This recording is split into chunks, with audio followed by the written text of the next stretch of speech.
ओम शांति। 16 जनवरी 2026 के ईश्वरीय महावाक्य। मुरली का सार। मीठे बच्चे, तुम जो भी कर्म करते हो उसका फल अवश्य मिलता है। निष्काम सेवा तो केवल एक बाप ही करते हैं।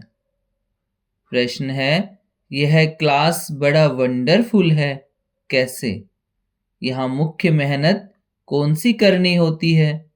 उत्तर, यही एक क्लास है जिसमें छोटे बच्चे भी बैठे हैं तो बूढ़े भी बैठे हैं। यह क्लास ऐसा वंडरफुल है जो इसमें अहिल्याएं, कुब्जाएं, साधु भी आकर एक दिन यहाँ बैठेंगे। यहाँ है ही मुख्य याद की मेहनत। याद से ही आत्मा और शरीर की नेचर क्योर होती है, परंतु याद के लिए भी ज्ञान चाहिए। गीत है रात के राही। ओम शांति। मीठे मीठे रूहानी बच्चों ने गीत सुना। रूहानी बाप बच्चों को इसका अर्थ भी समझाते हैं। वंडर तो यह है, गीता अथवा शास्त्र आदि बनाने वाले इनका अर्थ नहीं जानते, हर एक बात का अनर्थ ही निकालते हैं। रूहानी बाप जो ज्ञान का सागर पतित पावन है, वह बैठ इनका अर्थ बताते हैं। राजयोग भी बाप ही सिखलाते हैं। तुम बच्चे जानते हो, अभी फिर से राजाओं का राजा बन रहे हैं, और स्कूलों में ऐसे कोई थोड़े ही कहेंगे कि हम फिर से बैरिस्टर बनते हैं। फिर से यह अक्सर किसको कहने नहीं आएगा। तुम कहते हो हम 5000 वर्ष पहले मिशल फिर से बेहद के बाप से पढ़ते हैं। यह विनाश भी फिर से होना है जरूर। कितने बड़े बड़े बॉम्ब्स बनाते रहते हैं, बहुत पावरफुल बनाते हैं, रखने के लिए तो नहीं बनाते हैं ना। यह विनाश भी शुभ कार्य के लिए है ना। तुम बच्चों को डरने की कोई दरकार नहीं। यह है कल्याणकारी लड़ाई। बाप आते ही हैं कल्याण के लिए। कहते भी हैं, बाप आकर ब्रह्मा द्वारा स्थापना, शंकर द्वारा विनाश का कर्तव्य कराते हैं। सो यह बॉम्ब्स आदि है ही विनाश के लिए। इनसे जास्ती और जो कोई चीज है नहीं। साथ साथ नेचुरल कैलेमिटीज भी होती हैं, उनको कोई ईश्वरीय कैलेमिटीज नहीं कहेंगे। यह कुदरती आपदाएं ड्रामा में नूंद है, यह कोई नई बात नहीं। कितने बड़े बड़े बॉम्ब्स बनाते रहते हैं, कहते हैं हम शहरों के शहर खत्म कर देंगे। अभी जो जापान की लड़ाई में बॉम्ब्स चलाए, यह तो बहुत छोटे थे, अभी तो बड़े बड़े बॉम्ब्स बनाए हैं। जब जास्ती मुसीबत में पड़ते हैं, सहन नहीं कर सकते, तो फिर बॉम्ब शुरू कर लेते हैं। कितना नुकसान होगा, वह भी ट्रायल कर देख रहे हैं। अरबों रुपया खर्चा करते हैं। इन बनाने वालों की तनख्वाह भी बहुत होती है। तो तुम बच्चों को खुशी होनी चाहिए। पुरानी दुनिया का ही विनाश होना है। तुम बच्चे नई दुनिया के लिए पुरुषार्थ कर रहे हो। विवेक भी कहता है पुरानी दुनिया खत्म होनी है जरूर। बच्चे समझते हैं कलयुग में क्या है, सतयुग में क्या होगा। तुम अभी संगम पर खड़े हो, जानते हो सतयुग में इतने मनुष्य नहीं होंगे, तो इन सब का विनाश होगा। यह कुदरती आपदाएं कल्प पहले भी हुई थी। पुरानी दुनिया खत्म होनी ही है। कैलेमिटीज तो ऐसी बहुत होती आई हैं, परंतु वह होती है थोड़ी अंदाज में। अभी तो यह पुरानी दुनिया सारी खत्म होनी है। तुम बच्चों को तो बहुत खुशी होनी चाहिए। हम रूहानी बच्चों को परमपिता परमात्मा बाप बैठ समझाते हैं। यह विनाश तुम्हारे लिए हो रहा है। यह भी गायन है। रुद्र ज्ञान यज्ञ से विनाश ज्वाला प्रज्वलित हुई। कई बातें गीता में हैं जिनका अर्थ बड़ा अच्छा है, परंतु कोई समझते थोड़े ही है। वह शांति मांगते रहते हैं। तुम कहते हो जल्दी विनाश हो तो हम जाकर सुखी होवें। बाप कहते हैं सुखी तब होंगे जब सतो प्रधान होंगे। बाप अनेक प्रकार की पॉइंट्स देते हैं, फिर कोई की बुद्धि में अच्छी रीति बैठती है, कोई की बुद्धि में कम। बुढ़ियाएं समझती हैं शिव बाबा को याद करना है बस। उनके लिए समझाया जाता है अपने को आत्मा समझ, बाप को याद करो। फिर भी वर्षा तो पा लेती हैं, साथ में रहती हैं। प्रदर्शनी में सब आएंगे। अजामिल जैसी पाप आत्माओं, गणिकाओं आदि सबका उद्धार होने का है। मेहनत भी अच्छे कपड़े पहनकर आ जाते हैं। गांधी जी ने अछूतों को फ्री कर दिया, साथ में खाते भी हैं। बात तो और भी मना करते हैं। समझते हैं इन्हों का भी उद्धार करना ही है। काम से कोई कनेक्शन नहीं है, इसमें सारा मदार है बाप के साथ बुद्धि योग लगाने का। बाप को याद करना है। आत्मा कहती है मैं अछूत हूं। अब हम समझते हैं हम सतो प्रधान देवी देवता थे, फिर पुनर्जन्म लेते लेते अंत में आकर पतित बने हैं। अब फिर मुझ आत्मा को पावन बनना है। तुमको मालूम है सिंध में एक भीलनी आती थी, ध्यान में जाती थी, दौड़कर आए, मिलती थी, समझाया जाता था इनमें भी आत्मा तो है ना। आत्मा का हक है अपने बाप से वर्षा लेना। उनके घर वालों को कहा गया इनको ज्ञान उठाने दो। बोले हमारी बिरादरी में हंगामा होगा। डर के मारे उनको ले गए। तो तुम्हारे पास आते हैं, तुम किसको मना नहीं कर सकते हो। गाया हुआ है अबलाएं, गणिकाएं, भीलनियां, साधु आदि सबका उद्धार करते हैं, साधु लोगों से लेकर भीलनी तक। तुम बच्चे अभी यज्ञ की सर्विस करते हो तो इस सर्विस से बहुत प्राप्ति होती है, बहुतों का कल्याण हो जाता है। दिन प्रतिदिन प्रदर्शनी सर्विस की बहुत वृद्धि होगी। बाबा बैजेज भी बनवाते रहते हैं। कहाँ भी जाओ तो इस पर समझाना है। यह बाप, यह दादा, यह बाप का वर्षा। अब बाप कहते हैं मुझे याद करो तो तुम पावन बन जाएंगे। गीता में भी है मामेकम याद करो। सिर्फ उनमें मेरा नाम उड़ाए बच्चे का नाम दे दिया है। भारतवासियों को भी यह पता नहीं है कि राधे कृष्ण का आपस में क्या संबंध है। उनके शादी आदि की हिस्ट्री कुछ भी नहीं बताते हैं। दोनों अलग अलग राजधानी के हैं। यह बातें बाप बैठ समझाते हैं। यह अगर समझ जाएं और कह दें कि शिव भगवानुवाच तो सब उनको भगा दें। कहें तुम यह फिर कहाँ से सीखे हो, वह कौन सा गुरु है। कहें बीके है तो सब बिगड़ जाए, इन गुरुओं की रजाई ही चट हो जाए। ऐसे बहुत आते हैं, लिख कर भी देते हैं, फिर गुम हो जाते हैं।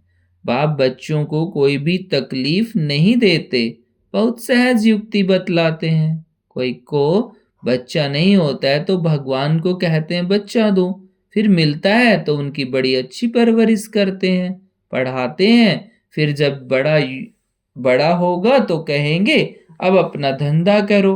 बाप बच्चे को परवरिश कर उनको लायक बनाते हैं तो बच्चों का सर्वेंट ठहरा ना। यह बाप तो बच्चों की सेवा कर साथ ले जाता है। वो लौकिक बाप समझेगा बच्चा बड़ा हो अपने धंधे में लग जाए, फिर हम बूढ़े होंगे तो हमारी सेवा करेगा। यह बाप तो सेवा नहीं मांगते हैं, यह है ही निष्काम। लौकिक बाप समझाते हैं जब तक जीता हूं तब तक बच्चों का फर्ज है हमारी संभाल करना। यह कामना रखते हैं। यह बाप तो कहते हैं मैं निष्काम सेवा करता हूं, हम रजाई नहीं करते हैं। मैं कितना निष्काम हूं। और जो कुछ भी करते हैं तो उसका फल उनको जरूर मिलता है। यह तो है सबका बाप। कहते हैं मैं तुम बच्चों को स्वर्ग की रजाई देता हूं। तुम कितना ऊंच पद प्राप्त करते हो, मैं तो सिर्फ ब्रह्मांड का मालिक हूँ, सो तो तुम भी हो, परंतु तुम रजाई लेते और गवाते हो। हम रजाई नहीं लेते हैं न गवाते हैं, हमारा ड्रामा में यह पार्ट है। तुम बच्चे सुख का वर्षा पाने का पुरुषार्थ करते हो, बाकी सब सिर्फ शांति मांगते हैं। वो गुरु लोग कहते हैं सुख काग विष्टा समान है, इसलिए वह शांति ही चाहते हैं, वह यह नॉलेज उठा न सके, उनको सुख का पता ही नहीं है। बाप समझाते हैं शांति और सुख का वर्षा देने वाला एक मैं ही हूं। सतयुग त्रेता में गुरु होता नहीं, वह रावण ही नहीं, वह है ईश्वरीय राज्य। यह ड्रामा बना हुआ है, यह बातें और किसकी बुद्धि में बैठेंगी नहीं। तो बच्चों को अच्छी रीति धारण कर और ऊंच पद पाना है। अभी तुम हो संगम पर, जानते हो नई दुनिया की राजधानी स्थापन हो रही है, तो तुम हो ही संगम युग पर, बाकी सब है कलयुग में। वह तो कल्प की आयु ही लाखों कह देते हैं, घोर अंधियारे में है ना।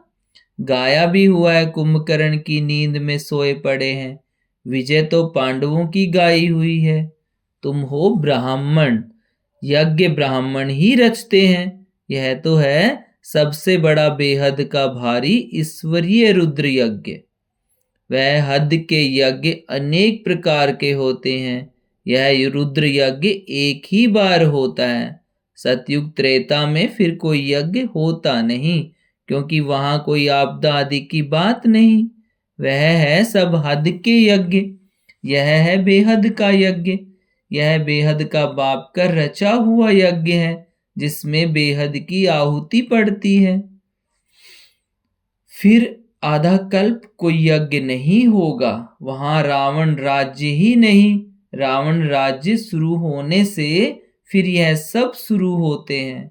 बेहद का यज्ञ एक ही बार होता है, इसमें यह पुरानी सृष्टि स्वाहा हो जाती है। यह है बेहद का रुद्र ज्ञान यज्ञ, इसमें मुख्य है ज्ञान और योग की बात। योग अर्थात याद, याद अक्सर बहुत मीठा है, योग अक्सर कॉमन हो गया है। योग का अर्थ कोई नहीं समझते हैं, तुम समझा सकते हो। योग अर्थात बाप को याद करना। बाबा आप तो हमको वर्षा देते हैं बेहद का। आत्मा बात करती है, बाबा आप फिर से आए हो, हम तो आपको भूल गए थे, आपने हमको बादशाही दी थी, आप फिर आकर मिले हो, आपकी श्रीमत पर हम जरूर चलेंगे। ऐसे ऐसे अंदर में अपने साथ बातें करनी होती हैं। बाबा आप तो हमें बहुत अच्छा रास्ता बताते हो, हम कल्प कल्प भूल जाते हैं, अभी बाप फिर अभूल बनाते हैं। इसलिए अब बाप को ही याद करना है, याद से ही वर्षा मिलेगा। मैं जब सम्मुख आता हूं तब तुमको समझाता हूं, तब तक गाते रहते हैं तुम दुख हरता सुख करता हो। महिमा गाते हैं परंतु न आत्मा को न परमात्मा को जानते हैं। अभी तुम समझते हो इतनी छोटी बिंदी में अविनाशी पाठ नूंदा हुआ है, यह भी बाप समझाते हैं। उनको कहा जाता है परम पिता परमात्मा अर्थात परमात्मा। बाकी कोई बड़ा हजारों सूर्य मिसल नहीं हूं, हम तो टीचर मिसल पढ़ाते रहते हैं। कितने ढेर बच्चे हैं, यह क्लास तो देखो कितना वंडरफुल है, कौन कौन इसमें पढ़ते हैं। अब लाएं कुब्जाएं साधु भी एक दिन आकर बैठेंगे, बुढ़ियाएं छोटे बच्चे आदि सब बैठे हैं। ऐसा स्कूल कभी देखा? यहाँ है याद की मेहनत, यह याद ही टाइम लेती है। याद का पुरुषार्थ करना यह भी ज्ञान है ना। याद के लिए भी ज्ञान, चक्र समझाने के लिए भी ज्ञान। नेचुरल सच्चा सच्चा नेचर क्योर इसको कहा जाता है। तुम्हारी आत्मा बिल्कुल प्योर हो जाती है, वह होती है शरीर की क्योर, यह है आत्मा की क्योर। आत्मा में ही खाद पड़ती है, सच्चे सोने का सच्चा जेवर होता है। अभी यहाँ बच्चे जानते हैं शिव बाबा सम्मुख आया हुआ है। बच्चों को बाप को जरूर याद करना है। हमको अब वापस जाना है, इस पार से उस पार जाना है। बाप को, वर्षे को और घर को भी याद करो। वह है स्वीट साइलेंस होम। दुख होता है अशांति से, सुख होता है शांति से। सतयुग में सुख शांति संपत्ति सब कुछ है, वहां लड़ाई झगड़े की बात ही नहीं। बच्चों को यही फुरना होना चाहिए। हमको सतो प्रधान सच्चा सोना बनना है, तब ही ऊंच पद पाएंगे। यह रूहानी भोजन मिलता है, उसको फिर उगारना चाहिए। आज कौन सी मुख्य पॉइंट सुनी, यह भी समझाया। यात्राएं दो होती हैं, रूहानी और जिस्मानी। यह रूहानी यात्रा ही काम आएगी। भगवानुवाच मन बना भव। अच्छा, मीठे मीठे सिकिल दे बच्चों, प्रति माता पिता बाप दादा का याद प्यार और गुड मॉर्निंग। रूहानी बाप की रूहानी बच्चों को नमस्ते, और हम रूहानी बच्चों की रूहानी माता पिता और बाप दादा को गुड मॉर्निंग और नमस्ते बाबा, नमस्ते।